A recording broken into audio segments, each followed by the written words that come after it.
Hello, everybody, and welcome to the Scottsdale Big Book Study, where we will study the Big Book of Alcoholics Anonymous. Today's date is Saturday, the 3rd of August, 2024. My name is Maria, and I'm a recovered compulsive overeater from County Dublin in Ireland. I'll be your host for today's study. Our co-host today is Carol O. If you have any questions during the meeting, please contact either myself or the co-host by private message in the chat function. And just to note that the chat function will be disabled during the meeting today, but we will turn it back on about 10 minutes before the Q&A. Please note also that the speaker today, Harlan G, will be recorded for the duration of the study. However, the questions and answers sessions which follows, we don't record that. So do use that as a time. If you've got a question for Harlan, just take that time to ask him any question, anything you're thinking about now. Just raise your hand in the participant section and you can ask Harlan a question during that time. We ask that if you could please keep your microphone on mute at all times during today's study, and also please turn off your video if you're exercising or eating, or if you need to step away from the screen for any reason. Do disconnect your camera, or we will just do it at our end here if that happens. During the meeting, we link the 7th edition link and also the link to the previous week's recordings. We've already done that in the chat function, so if you need to look at that, just scroll back up and you'll find both of those. We've hundreds of recordings on those links, so do use them and avail of them. So now we are going to go over to Scottsdale in Arizona, and we're going to go over to Harlan G. Good morning, Harlan. Good morning, Maria. Thank you so much. And you should be lucky you're not in Scottsdale today. It is going to be 111. We are under an extreme heat advisory. So be grateful that you're not here. It is already 90 degrees. It is 7:30 in the morning. So we are battening down the hatches for a hot one. So this is one of the few times you should be very grateful that you're not here. Anyway, I'm glad to be here with you. And today we are going to start our study of how it works. Chapter 5, How It Works, centers its attention on two of the most misunderstood steps, the two most misunderstood steps, 3 and 4.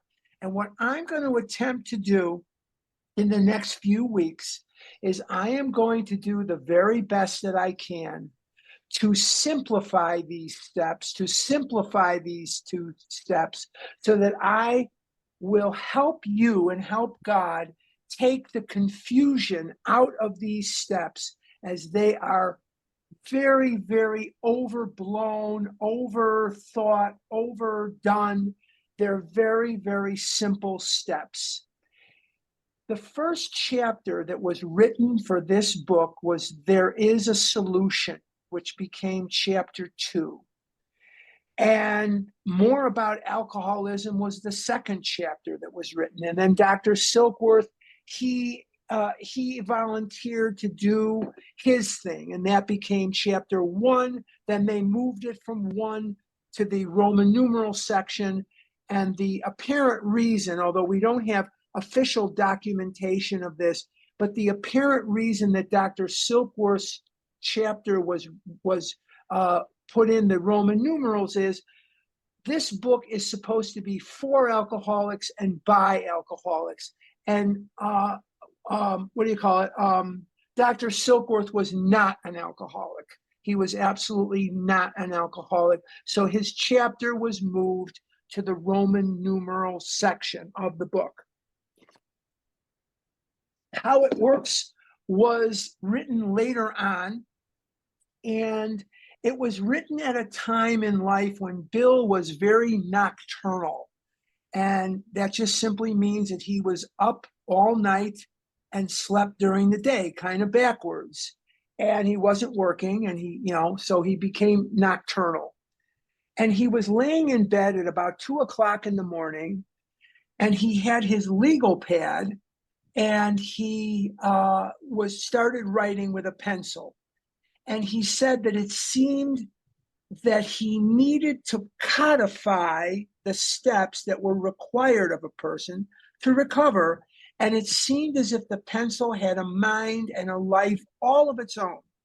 And he said the pencil started to fly across the paper. And within about 20 minutes, Bill had the blood and guts of this chapter. Now, they're going to force some changes on him, as you can look up online, or there's many publications of the original.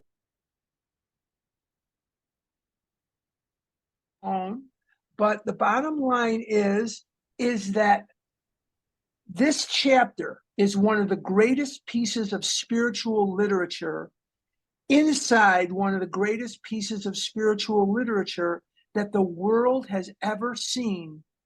And these 12 steps are so important that this needs to be said right now by me.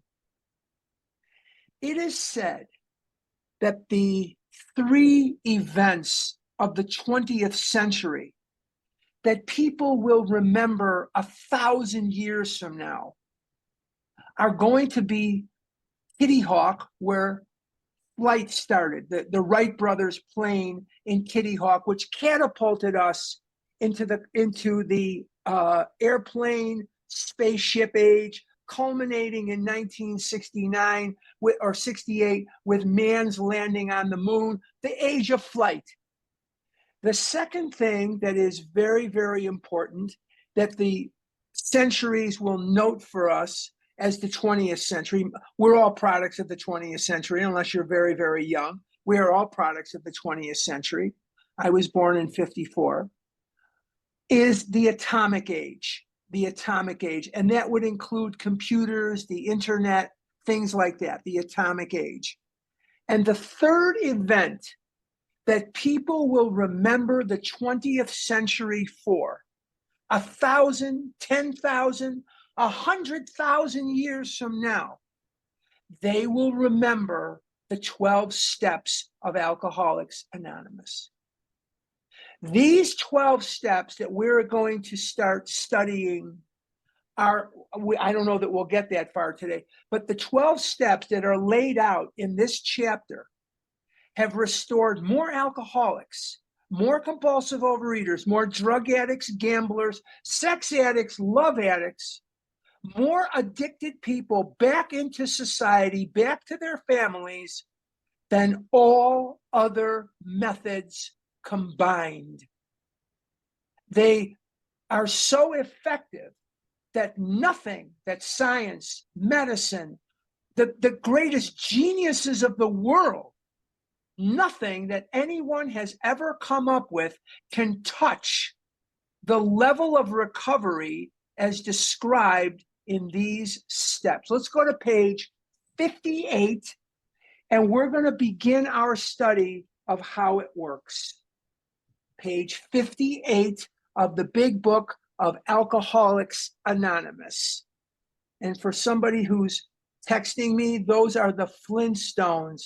And if you don't know who the Flintstones are, oh my God, sue your parents.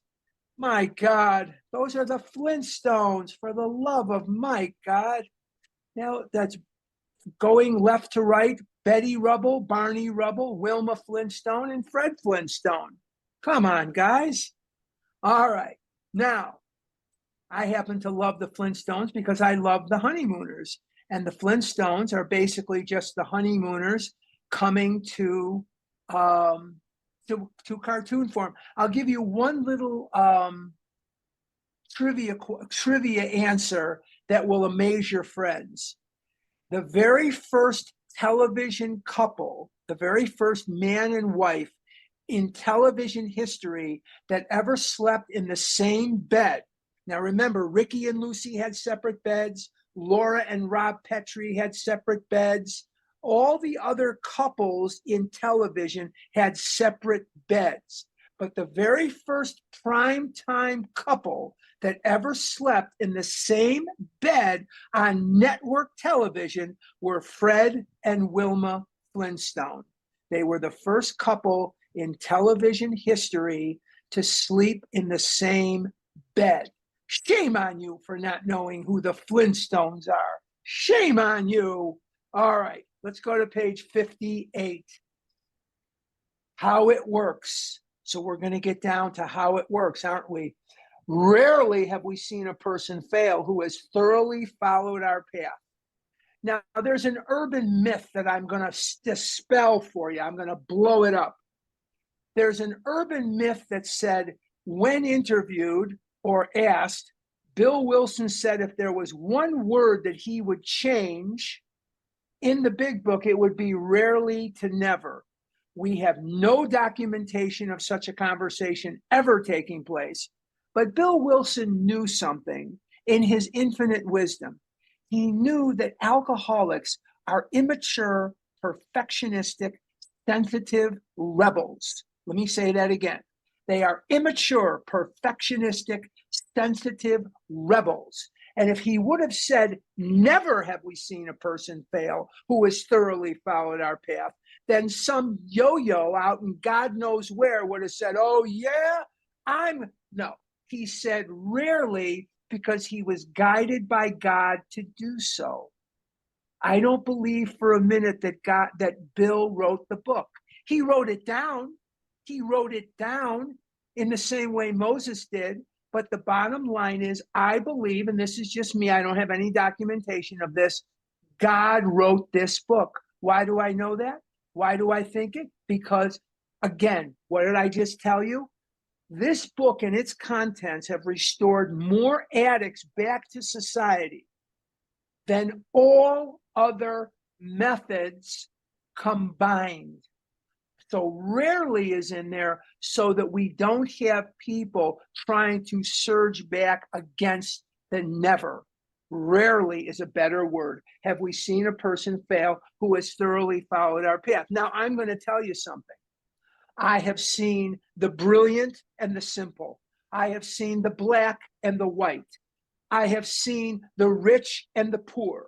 I have seen Jewish people, Christian people, Catholic people, Muslim people. I have seen nuns and rabbis and priests and ministers. And I have seen deacons of the church. And I have seen all manner of people come through the door of OA. I've been here for 45 years. I have seen thousands and thousands of people come into these rooms, and I have never seen a person fail who thoroughly followed our path. And I have seen people come in and try to rewrite this. And I have seen people come in and say to themselves and through their actions, others, that they knew better than this. What I have never seen is anybody who could devise a method of recovery that was anywhere close to this effective. So the first thing I tell myself is surrender. Surrender to win. Rarely have we seen a person fail who has thoroughly followed our path. I don't care who you are. I don't care how many times you've relapsed. I don't care how many times you have failed. You know, one of my pet peeves, if you're around me enough, and you guys are because you're here on Saturday mornings, I loathe it when I hear people say to themselves, I don't care if they say it to me because I let it go in one ear and out the other, I'm a chronic relapser. The only time I was a chronic relapser is when I wouldn't do the work. When I did the work, guess what? I'm not a chronic relapser anymore. I'm not a chronic relapser because I follow the dictates of a higher power and I do what's in front of me. Thank God I surrender on a daily basis. Thank God. Rarely have we seen a person fail who has thoroughly followed our path. Those who do not recover are people who cannot, which is baloney, or will not. Now you're on to something. Will not. What did Master Yoda tell us in Star Wars? Master Yoda says there is no try, do or do not. When Master Yoda was training Luke, Luke was saying, I'll try. And Master Yoda said, there is no try, do or do not. So anytime I say I'm going to try to do this, that means I'm setting myself up for failure. If I'm going to do it, I say to myself, I'm going to do this. I'm going to get this done, because there's nothing here that's beyond you. There's nothing here that is beyond your intellect. There's nothing here that is beyond your capabilities. What are we asking you to do here? We're not asking you to redesign the aqueducts of Rome. We're not asking you to redesign the Empire State Building. We're asking you to put down the food and work the steps. There's people with half of your IQ that are working the steps, that have put the food down, that are recovering. So don't sit there and tell me, I'm trying. You either do or do not. Master Yoda was a wonderful sponsor. There is no try, do or do not. Who cannot or will not completely give themselves to this simple program, usually men and women who are constitutionally incapable of being honest with themselves. And this word honest is going to appear 3 times in this first paragraph. Now, let's take a look at something. I told you we were going to go slow, so don't complain to me. Honest is going to appear 3 times in the very first paragraph. Honest about what? Now, the easy answer is honest about everything. Yes, that's an answer, and that'll get by me. Yeah, you're right. We need to be honest, cash register honest, and we need to be honest. No, I'm not disputing that. That's a correct answer, but there's a better answer. There's a better answer. Now, I want you to look at this. This is chapter 5. Okay. Now, we spent 3 chapters, doctor's opinion, Bill's story. There is 4 chapters. 4 chapters. What's wrong with me? 4 chapters on step 1. 4 chapters on step 1. 1 and 12 get the most pages. Now, we spent 4 chapters on step 1. Doctor's opinion, Bill's story, there is a solution, more about alcoholism. That's all step 1. What did we learn in those chapters? We learned that we were compulsive overeaters with an allergy of the body and a twist of the mind. That as soon as I put certain foods in my mouth, as soon as I put certain ingredients in my mouth, I am going to activate an involuntary but viciously acute craving for more of the same. Okay?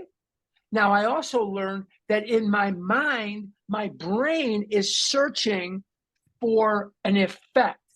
What is that effect? It is that sense of ease and comfort that comes instantly by eating certain foods. And these foods, chocolate, fried food, you could French fry a tire and I will eat it. As long as it's fried with breading, you could French fry a snake or a tire or a brick, and I'm going to think I'm in heaven when I'm eating it, because those fried foods drove me nuts. They drove me crazy. Okay, now, so my brain is abnormal. My brain is searching for an effect. And because of the buildup of emotion, and because my brain is not comfortable with the reality that it sees, it is constantly nagging me to eat something that it knows will change my perception of reality. What is the effect? It changes my perception of reality so that I don't feel as inadequate. I'm not as scared. I'm not as uncomfortable in the world. And the effect of this food is unbelievable. For 9 seconds, doesn't it suck that when you're on drugs or alcohol or you're on whatever, the effect lasts so much longer? But with food, it's like 9-10 seconds tops. And then you're back to being miserable again. That's the sucky part of it, right? We have to wear our disease, but we get the shortest lifespan of an effect. That sucks. When I get up to heaven, I'm going to ask God to please look into that. Let's at least give the compulsive overeaters more time to enjoy the effect of the Reese's Pieces. So I'm going to take that up with God when I get up there. Trust me. Okay, now, so we want this effect because we want to change our perception of reality. The steps are going to do for you what the food is doing for you. It's going to change your perception of reality with none of the devastating, horrible side effects that the food has been producing. So the food is going to do for me what the food used to do for me, and I don't have to ruin my life. As a matter of fact, I get a life beyond my wildest dreams, beyond my wildest dreams. Okay, so when we're talking about honest, because that was the original why I got off the train here. When we're talking about honest, make note of this in your brain. What we're talking about is, are you honestly assessing yourself that you can't? And because of chapter 4, we agnostic, step 2, that there is a power greater than yourself that you will call whatever you want to call it. Or are you willing to believe? You don't have to believe. You just have to be willing to believe. Do you believe, or are you willing to believe that there is a power greater than yourself? And this theme is going to be repeated on page 60, that we were alcoholic and could not manage our own lives, that God could and would if he were sought. That there is a power greater than myself. So these are the questions, these are the issues that God is asking you to be honest about. Are you a compulsive overeater? And if you have assessed that you are a compulsive overeater, I've got a little bit of good/bad news for you. Here's the good/bad news that I'm going to impart on you right now. If you are honest with yourself enough to say, yes, I'm a compulsive overeater, the only path you have to recovery is through these steps. Because nothing that is of this earth, money, fame, fortune, accomplishment, poverty, being whatever it is you are or are not, nothing is going to save you. What did Dr. Silkworth tell us? We can't help you. What did chapter 3 tell you? That we have an illness that only a spiritual experience will conquer. So when we see this word honest, what we're talking about more than anything, it supersedes every other concept of honesty. It subsumes every other concept. And here is the bottom line to this word honest, and it's going to be 3 times in this paragraph. Are you honest about your condition to yourself? If you've been like me and you've been fighting this condition from the day you were born, and you have been devastated by this condition, then let's talk turkey. And when we're talking turkey, we're talking honest. In Yiddish, the word emes is the truth. And when I say emes, that means let's talk serious. No BS, no crazy crap, no nothing. Emes, the truth of the truth of the truth of the truth. Emes. It's a Yiddish word. Emes, truth. Very important. Are you a compulsive overeater? Do you have this allergy of the body? Do you have this twist of the mind? If you do, it's never going to go away.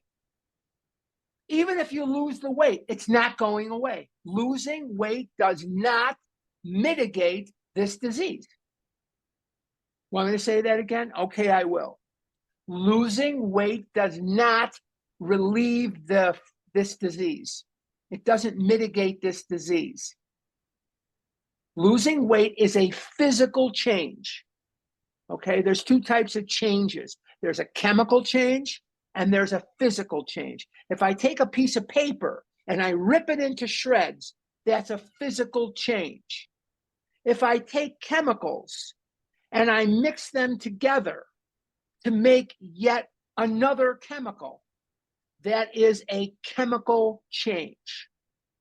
This disease is going to require a chemical change, a change of the spiritual, a change of the mind, the heart, and the soul. It's not going to yield to just a physical change. Losing weight will not mitigate this disease. It will not relieve your disease. I said this last week. I said this the week before. I'm going to say it again.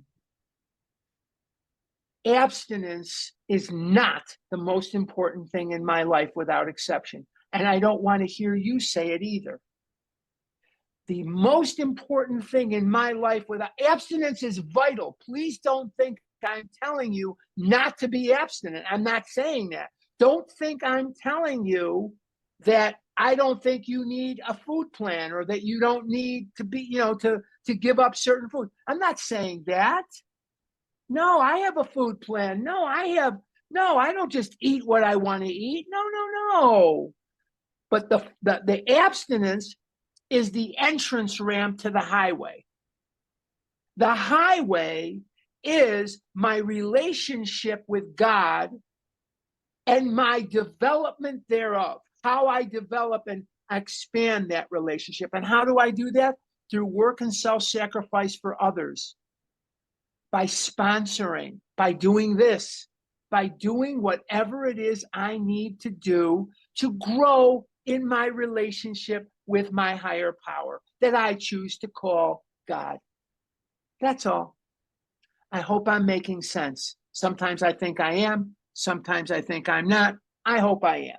Let's continue with this new honest definition in our head that says when we see honest, we're looking at, are you honestly aware that you are a compulsive overeater? If you are a compulsive overeater, you have a condition that only a spiritual experience will conquer. Let's continue. There are such unfortunates. They are not at fault. They seem to have been born that way. They are naturally incapable of grasping and developing a manner of living which demands rigorous honesty. Again, are you honestly assessing? Yes, I am a compulsive overeater, and I'm never going to find money or fame or whatever, and it's going to just go away. When I was a little boy, they started lying to me. They started lying to me when I was 5 years old, 4 years old. I was a little boy, and doctors were screaming at me at the top of their lungs that I'm going to die.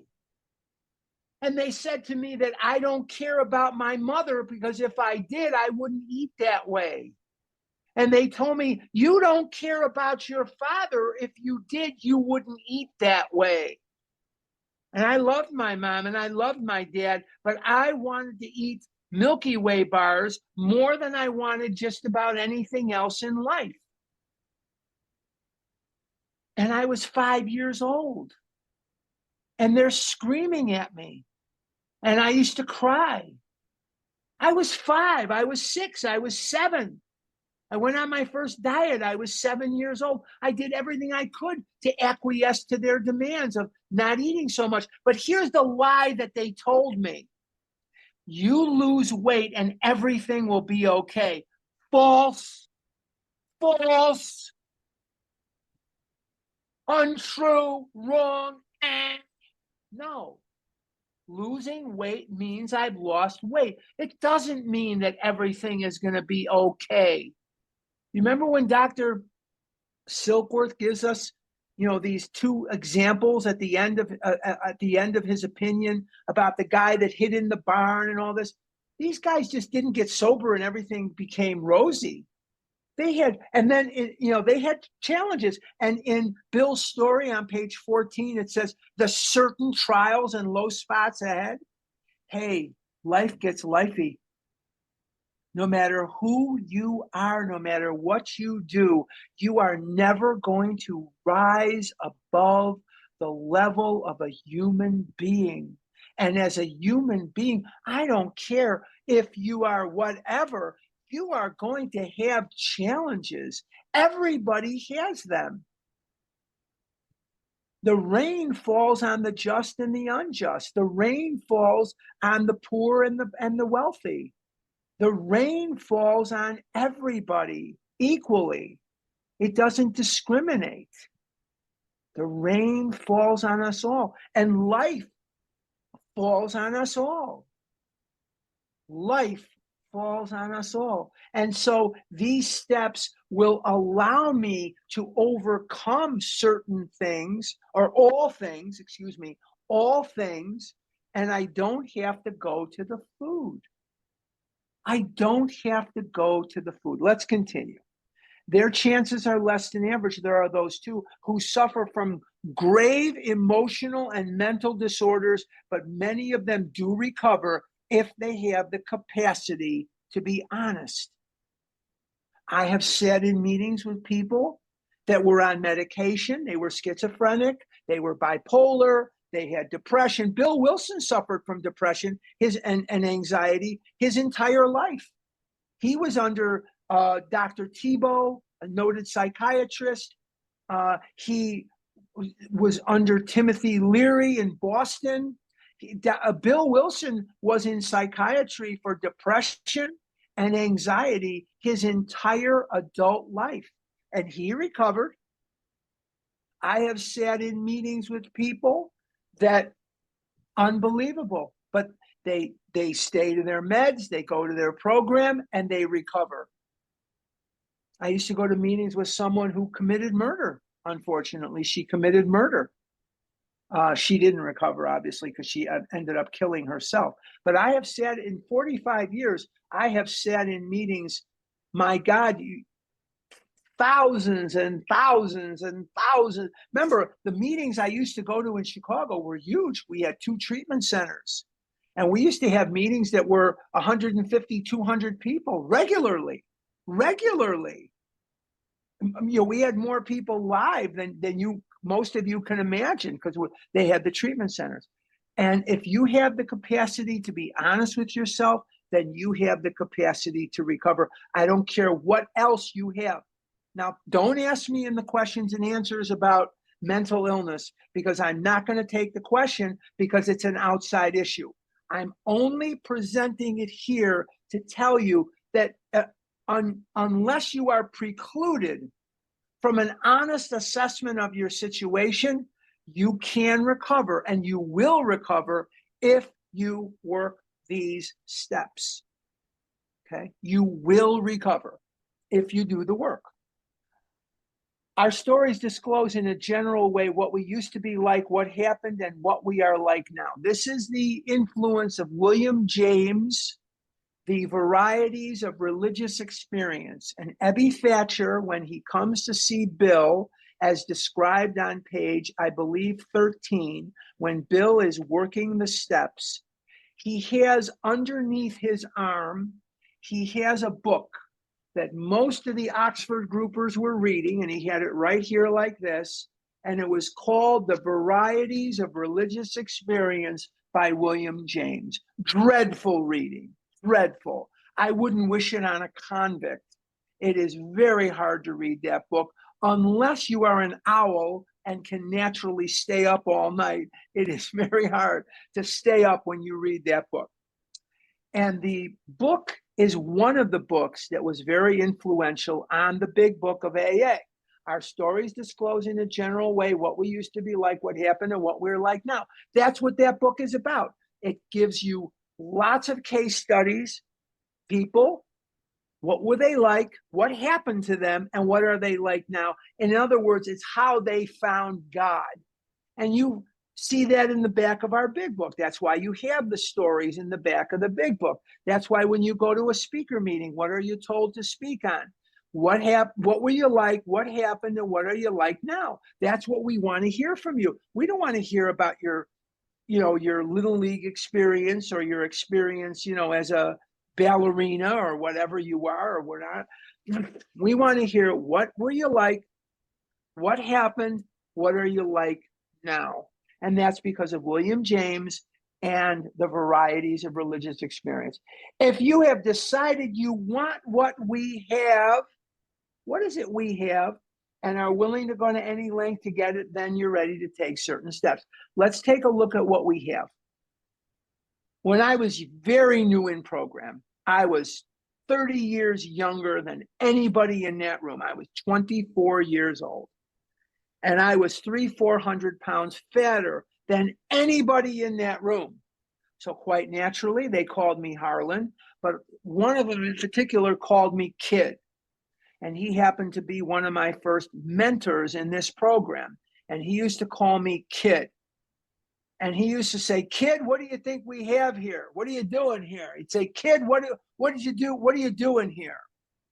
And I'd say, well, you're not compulsively overeating. He said, yeah, they have people right now at Dunkin' Donuts and the buffet that are not compulsively overeating. There's people that go to Dunkin' Donuts and they may go there with a friend or someone and they'll split a donut, or they'll go there and they'll get a donut and a cup of coffee, and that's it. They don't even finish the donut. They leave 2-3 bites behind, or maybe they finish the donut. Let's give them the benefit of the doubt. So they finish the donut, but they're not compulsively overeating. One donut isn't going to hurt them. They're not compulsive overeaters. Here's what we have here. Here's the answer to the puzzle. What we have here right now is over 100 people that are compulsive overeaters. And some of us, I'm not going to go and say all of us, some of us are not eating compulsively, and we are happy in our release. Let me go through that again so that you understand it. There are over 100 of us here today. Some of us, not all of us maybe, but some of us at least, are compulsive overeaters who are not eating compulsively, and we are happy in our release. Do you remember when Ebby first came to see Bill on that November night back in 1934? And do you remember what Bill said? He said he looked fresh-skinned and glowing. Wow, that was wild, because Bill did not have an experience with Ebby where he was sober. And he says at the top of 9, he was sober, and it's in italics. But do you remember that Bill very, very, unbelievably miraculously says on page 12, at long last I saw, I felt, I believed. That is the moment on page 12. At long last, it says, thus was I convinced that God is concerned with us humans when we want him enough. How do you want God enough? You want God enough when you work the steps. Don't sit there on your bed and cry that you're a compulsive overeater and you want God to help you. You got to do the work. But let's take a look on page 12. I warned you we're going to go slow here, but I want to give you an understanding. At long last I saw. What did he see? He saw recovery. See, Bill had been in the hospital 2 times before, and he had seen alcoholics and non-alcoholics, and nobody was happy in their sobriety. The alcoholics were obviously much more miserable, but he didn't see anybody that wasn't drinking that was happy about it. And so he sees Ebby, and he says, I saw. What did he see? He saw the face of recovery. He says, I felt. What did he feel? He felt hope. What did he believe? He believed that God could and would if he were sought. I saw recovery. I felt hope. I believed that God could and would if he were sought. And this is the moment that the confluence of Bill knew the problem, didn't know the solution. Ebby knew a solution, didn't know the problem. This is where they come together. Let's go back to page 58. If you've decided you want what we have, so let's be more specific. Let's not leave this to any ambiguity. What is it we have? We have a way where I cannot eat pizza today. Today's Saturday. And I always had my threesome on Saturday. Me, Little Debbie, and Sarah Lee. I mean, we did this threesome for years. Me, Little Debbie, and Sarah Lee. Little Debbie is a pastry company. Sarah Lee is a pastry company, for those of you who are not up to speed here. And every once in a while, we would invite Ben and Jerry. Every once in a while, we would invite Colonel Sanders. We would invite Ronald McDonald. It all depended on the kind of mood we were in. We would invite others to this group. So if you've decided you want what we have, what do we have? We have recovery. In other words, an emancipation from that eating where I'm not miserable. I'm not eating pizza today, and I'm okay with it. More than okay. I'm not okay with it. That's not true. I'm happy about it. I don't want to be disgraced. I don't want to feel like I wish I was dead. The only thing pizza ever made me feel was, God, I wish I was dead. I don't want that anymore. I want to live my life. I want to live up until the moment I die. I want to live. And pizza cannot be a part of that for today. Maybe tomorrow, not for today. If you've decided you want what we have and are willing to go to any length to get it, today I am. I'm willing to do whatever it takes to recover today. Maybe tomorrow I'll say, screw you. And I'll just go and eat. And I don't know what tomorrow brings. But for today, I'm going to pray. I'm going to help others. I'm going to meditate. I'm going to work my steps. I'm going to be of service. I'm going to give hope to others as best I can. Help other people every day. HOPE. Help other people every day. You want to alleviate fear? Help others overcome their fear. You want to alleviate anger? Help other people alleviate their anger. You want to alleviate uncertainty? That's fear. Help other people with their fear. That's how you do it. And that's what the steps do. That's how they're designed. Bring hope. Help other people every day. Okay, if you've decided you want what we have and are willing to go to any length to get it, then you're ready to take certain steps. And man, wear your seatbelt, because you ain't going to believe what's going to happen. It's going to be a great ride. Remember all those people that told me lose weight and everything will be okay? They were full of beans. Everything's not okay. But I'll tell you what it is. It's fantastic. I wish I was retired. I wish I didn't have to work. I wish I had enough money so that me and my girlfriend could live in the same house here in Arizona, where I could get us a really nice house. I wish I had a Maserati or a Lamborghini or whatever, although those are not really practical cars. I'm just talking off my head here. I wish that I was 40 years, 50 years younger and I could do it all again. I wouldn't do the same mistakes, but I am where I am and I am who I am. But I love life and I'm living it to the fullest, and I'll be damned. This disease took decades of my life away from me. I'll be damned if I'm going to give this damn disease one more second. I'll be damned. Not going to happen. I am not going to crawl into a pizza box because of world events. I am not going to crawl into a pizza box or a candy box or a dozen donuts because of the headlines in the newspaper. I don't give a damn who this office seeker is and who that office seeker. I don't care. I'm not apathetic, but I don't care. One way or the other, life will go on. One way or the other, it'll be okay. One way or the other, The only thing that matters is, am I eating compulsively or not? Am I eating compulsively or not? Let's continue. At some of these, we balked. Balk means to hesitate. In baseball, there's a balk when the pitcher hesitates. Balk means to hesitate. We thought we could find an easier, softer way, but we could not.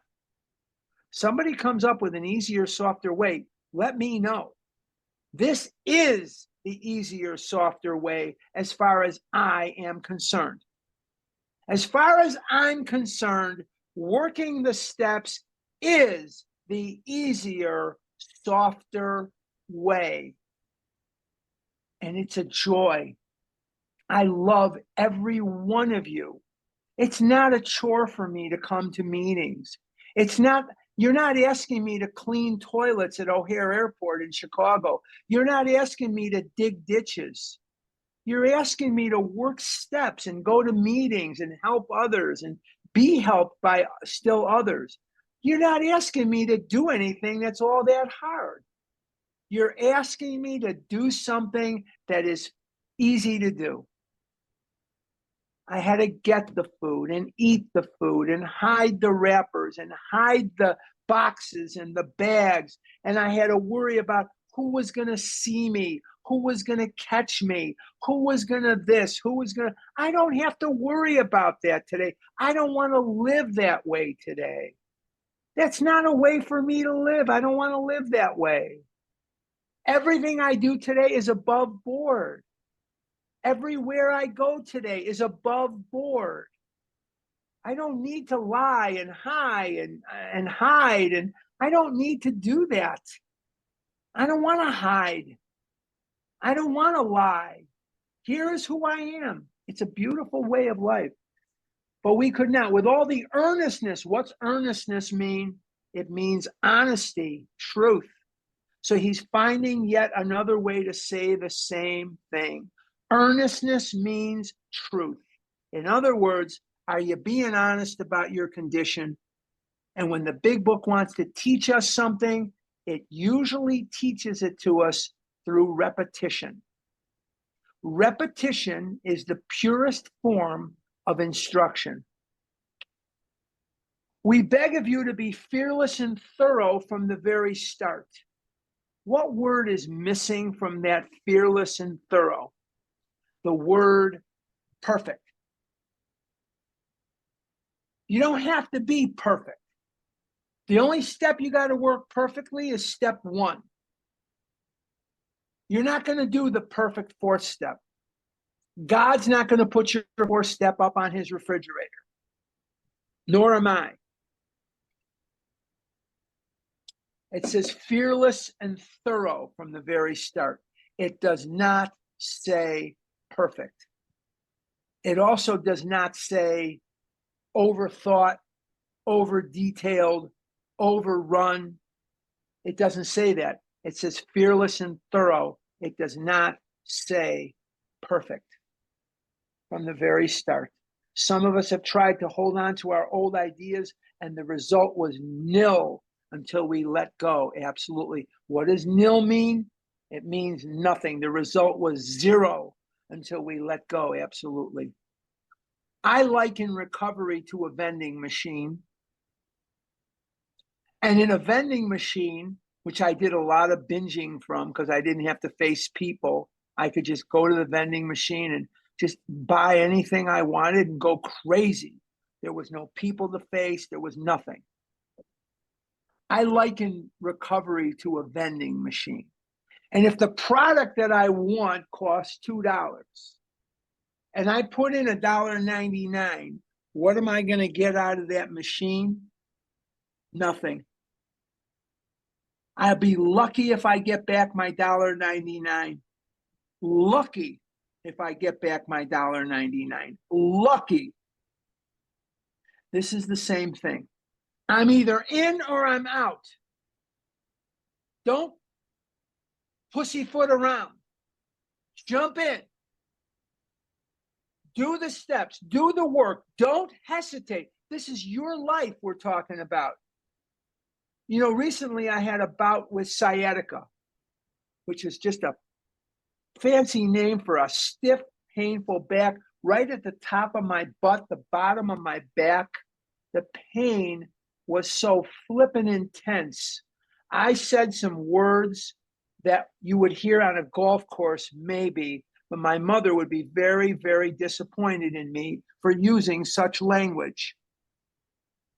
I went to the doctor and I got some medication and some pain medication, and I'm okay. I didn't say I'm going to take just half the medicine. I didn't say I'm going to do that. I took everything as prescribed, and I'm fine. I'm okay. Last July, a year ago July, I woke up in the morning. I had a bad stomach, and I had what I thought was a strep throat. So I called the doctor. I said, I got a strep throat. I got to come in. I need some antibiotics. He says, well, you better come in. I said, okay. I came in there and he said, you don't have a strep throat. You've got COVID.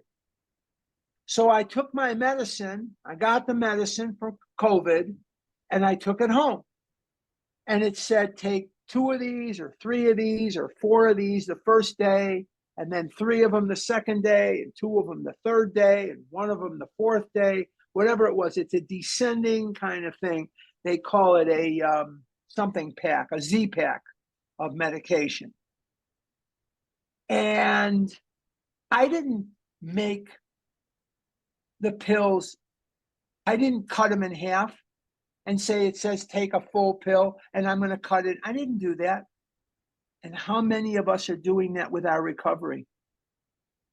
How many of us are doing that with recovery?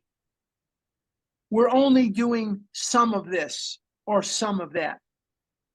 We're only taking this, but not that. This isn't a cafeteria. Do all of it. Do all of it.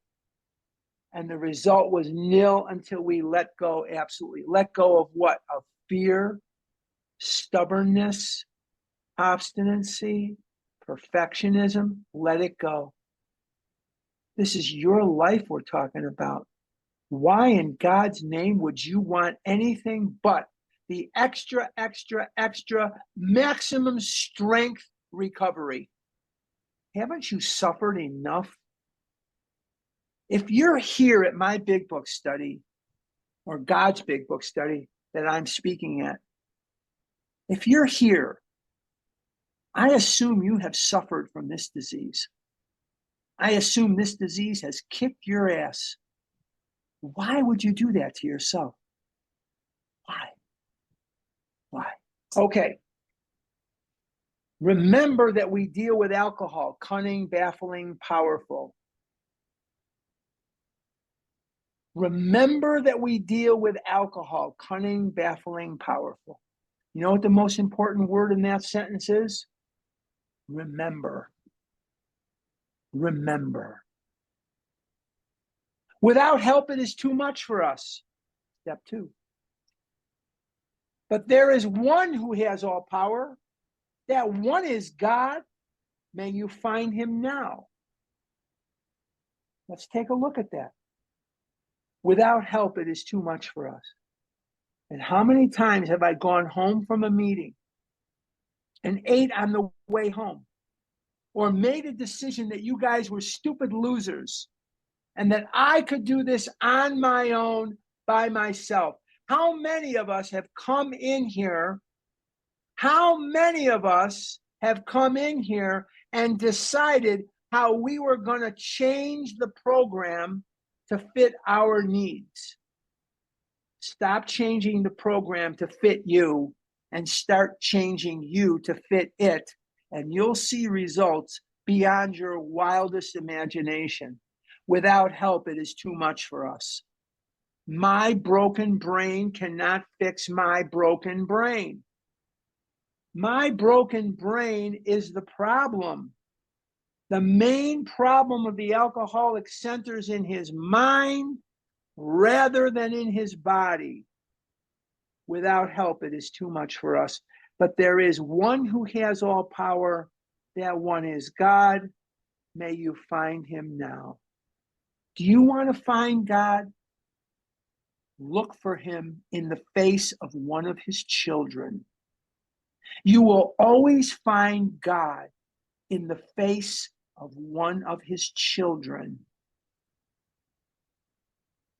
Go and get out of yourself. Make a phone call to somebody in program. Maybe somebody you don't normally talk to. Maybe somebody that's a little outside your little clique. Extend yourself just a little bit today. That's how you get a bigger God squad, by extending yourself. Why would you not take every opportunity to recover? This is not a dress rehearsal. This is it. This is it. You don't have a contract. You don't know. You don't have a contract. Half measures availed us nothing. Again, he's repeating again the same thing. Half measures avail us nothing. Half measures will not avail you half a recovery, nor me. We stood at the turning point.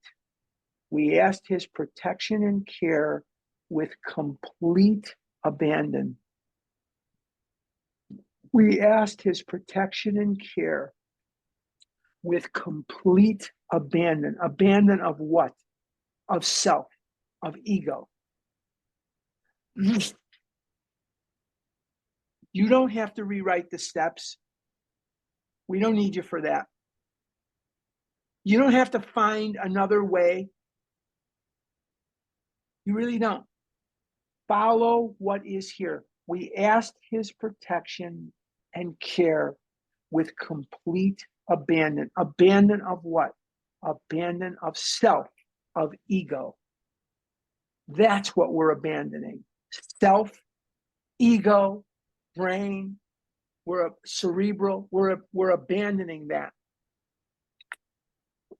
We're taking what we know does not work, and we're exchanging it gladly for something that does.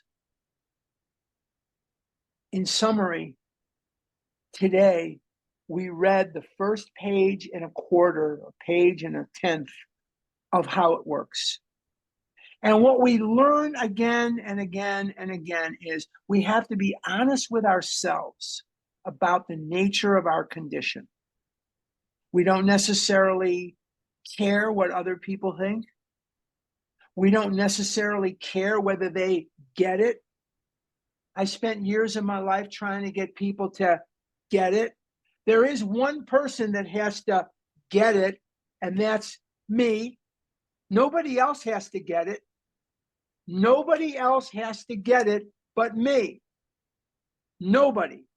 And the bottom line is, if we get it, then we are going to have to take certain steps. What else did we discuss today? That half measures avail us nothing. That if you want what we have and you're willing to go to any length to get it, then you're ready to take certain steps. What is it we have? We have people here, and I'm one of them. We have people here that are not eating compulsively today, and they are euphoric in their release. We are thrilled in our release from this deadly, deadly disease. And that God is absolutely essential. Without help, it is too much for us, but there is one who has all power. That one is God. May you find him now. Half measures availed us nothing. We stood at the turning point. We asked his protection and care with complete abandon.